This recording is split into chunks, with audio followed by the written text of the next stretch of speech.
All right, so now on to the next conversation. We see the Nigerian retail and consumer landscape is undergoing rapid transformation driven by technological advancement, shifting consumer preferences, and evolving economic conditions. As Africa's largest economy, Nigeria presents unique opportunities and challenges for retailers, brands, and consumers alike. In 2025, several key trends are expected to shape this market, from the rise in e-commerce and digital payments to the growing demand for sustainable and locally sourced products. Now, let's explore significant retail and consumer trends to watch in Nigeria for 2025. Join us now. We have Professor Uche Nauzo, Academic Director, Africa Retail Academy, LBS. Great to have you on the show, sir. Great to be back. Thank you, Ladi. So, definitely we know the Nigerian consumer, coming from, if you want to look back as far back as maybe 2023, 2024, and now into this year, it's been quite tough for the consumer. Talk to me about trends, consumer trends you're seeing so far in 2025. Indeed, it's been challenging. We've had consumers with more empty pockets than before. We hear of rebased inflation, but our pockets haven't been rebased. We've had a lot more brand disloyalty than ever before, and a couple of other things. In fact, I like to say that the Nigerian consumer is a moving target. It's not easy to keep the Nigerian consumer in one place. But having said that, there are three trends that we see that are demonstrating the resilience of Nigerian consumers. I'll start with the first one, which is about the adoption of artificial intelligence. It's very interesting to note that the adoption rate of artificial intelligence in Nigeria is higher than the global average.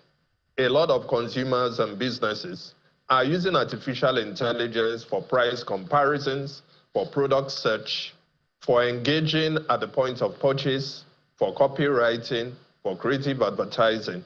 Even small indigenous businesses are creating local solutions with the use of artificial intelligence. So this is an opportunity for personalization that we are beginning to see as consumers hold brands more accountable. The second trend that is of great interest is the one that has to do with sustainability. So Nigerian consumers are not just looking at quality and value for money before they buy. They are beginning to ask about how sustainable, how eco-friendly the packaging is of what they are buying.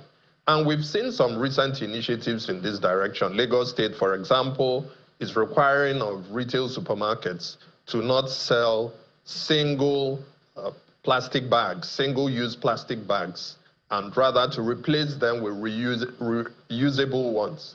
So that shows some interesting trends. So 86% of Nigerian consumers, according to a recent survey, have moved in the direction of buying brands that address social causes that they are interested in. So this presents an opportunity for businesses and markets to rethink the way they produce their products and services, to partner with brands that are more conscious about sustainability. The third trend that we find very interesting is about social commerce. Social commerce is buying through TikTok, through WhatsApp, through Facebook. We are seeing that in Nigeria is leading Africa in the social commerce penetration rate at about 70% that is expected at the end of this year. In 2024, social commerce grew by almost 38% in Nigeria. And what is it that people are buying through these channels? Footwear, apparel, electronics. So we see some interesting trends, clear demonstrations of resilience, opening up new opportunities that brands will have to consider in this year. Yeah, that's quite interesting because I also see the likes of some brands there, international brands or an international platform that's selling a lot of goods to Nigerians right now. I'm sure a lot of people know Temu, and I'm seeing that trend, growing. People are, trying to get, some of their the things that they would normally get from here, through that website. And I find that quite interesting because it almost seems like that company could put some businesses out of business, so far. I don't know if you're conversant with that website. Yes, so there's indeed a great increase in that direction of engaging virtually to grow this. And I think that the brands that are using social commerce, which makes it very interesting, are also consumer to consumer.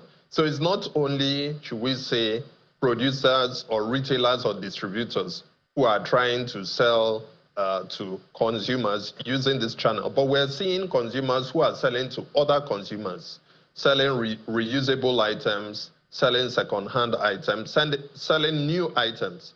And I think this is a great opportunity because consumers are going to be able to increasingly bypass retailers and distributors to get certain categories of products and services that they are looking for. So it's all an exciting opportunity that is worth exploring more deeply. Right, and you know, you also mentioned this ban on single-use plastic and nylons, and I think I've also noticed, you know, some consumers, you know, going into most of these supermarkets carrying their own nylon bags, you know, at this point, and you know, I find it quite interesting. You know, that's, you know, coming up in Nigeria right now. But is there any risk that this might shift to more costs, you know, for the consumer, you know, with this ban on single-use nylons and plastics?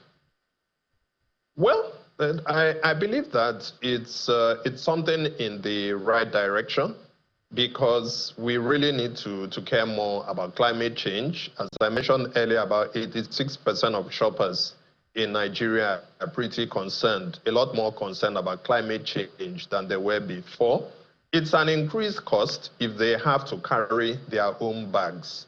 But if you look at it overall, it's also an opportunity to move from waste to wealth. If everybody is more conscious about managing waste carefully and not reproducing waste that we don't use, and thinking of ways to recycle that waste to make it reusable, I think it's something that will benefit the entire society. Right, and yeah, there you have it, people taking in their own carrier bags at this point into the supermarket.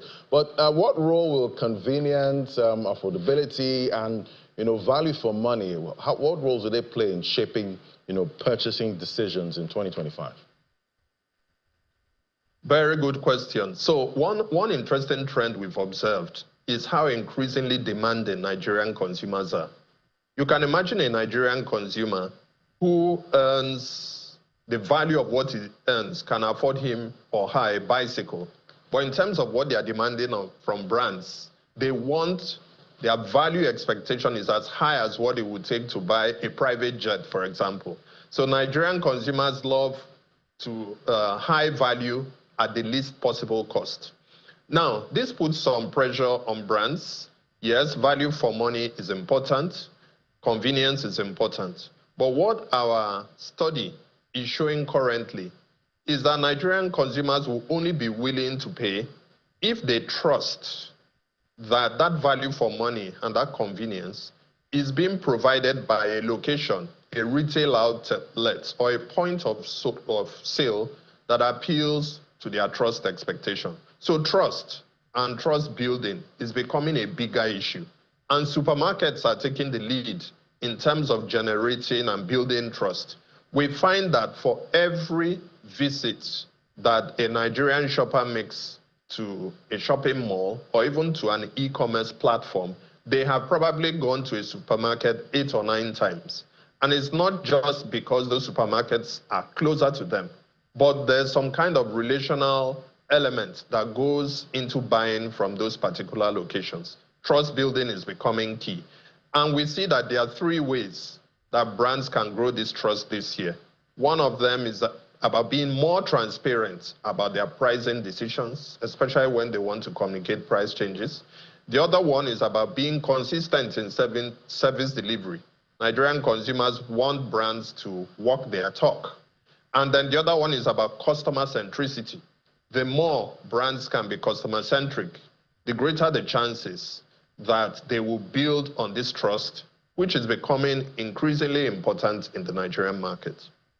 And as an import-dependent country, we did see the devaluation of the naira, how that impacted how much Nigerians import. At this time, we're still seeing the naira, trading quite stable, from some part of 2024. And we still, I don't know if that mantra, that buy Nigeria mantra, is still top of mind right now. But talk to me how retailers can leverage that buy local movement to build consumer loyalty, support, and the local economy.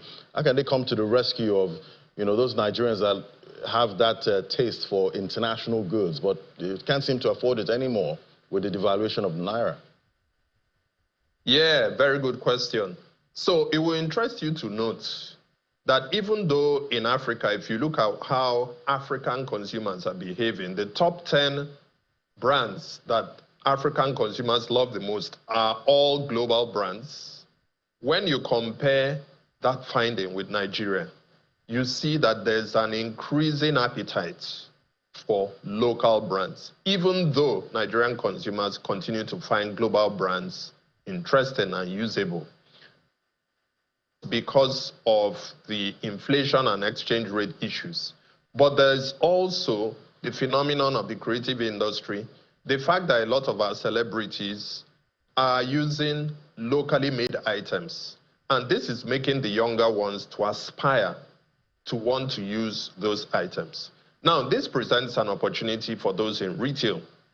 To begin with, it's an opportunity to source locally.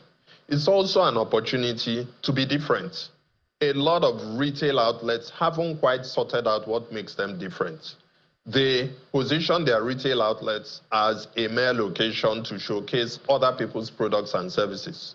But imagine a situation where particular retail supermarkets go into private labeling and then through this, showcasing their own indigenous brands. That would be a clear differentiator in the market. So we see a great opportunity to deliver this through partnerships. Partnerships will go a long way in sourcing for local producers. We also believe that this will grow Nigeria's manufacturing landscape, and we believe that there's even an opportunity for exports coming from these. So in other words, there's a great opportunity for retail players to consider how to be different, to dare to be different, by considering blending their mix of foreign products with locally manufactured products. Yeah, definitely. Looking forward to that becoming a real thing. Buy Nigeria, and we all, will continue with that mantra. But we're expecting the February inflation data that should be coming out sometime this week. We might even get it today, at this point. But talk to me about how retailers can navigate economic uncertainties while, maintaining consumer confidence. Yeah, so really, for retailers to be able to drive consumer confidence in the face of uncertainty, they need to go back to their strategies, their growth strategies for the year. Growth is not just about increasing the number of outlets or going to new locations.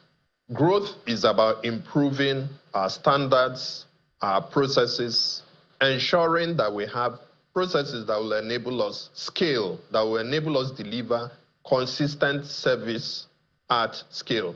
And this is where the opportunity is, using technology, also improving on the quality of retail standards, personnel policies. A lot of retail outlets are suffering from pilferage, from not being able to keep talent, and there's a great opportunity to rethink their talent management strategy.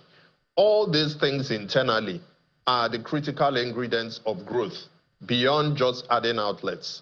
And so if the retail outlets take good care of their internal processes, chances are they are going to be stronger in delighting the target consumer and therefore improving consumer confidence that tends to be battered nowadays. Right.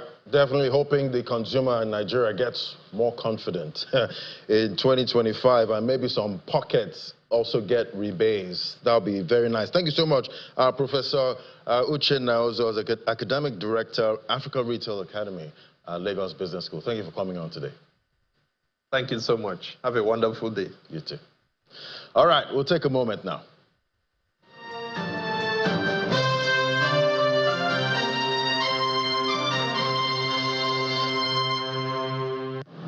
From one hotel room to another one. This is the game changer seat. Fly Emirates. Fly better. In every show, we bring you closer to the fastest growing movie industry in the world. From the making to the premiere. Get up close and personal with the stars and industry captains, plus reviews and much more.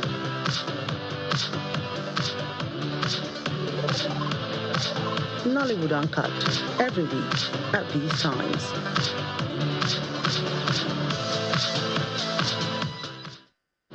Just close the doors, and you're in a world of your own. Travel is not just about the destination, it's also about how you get there. Fly Emirates. Fly better.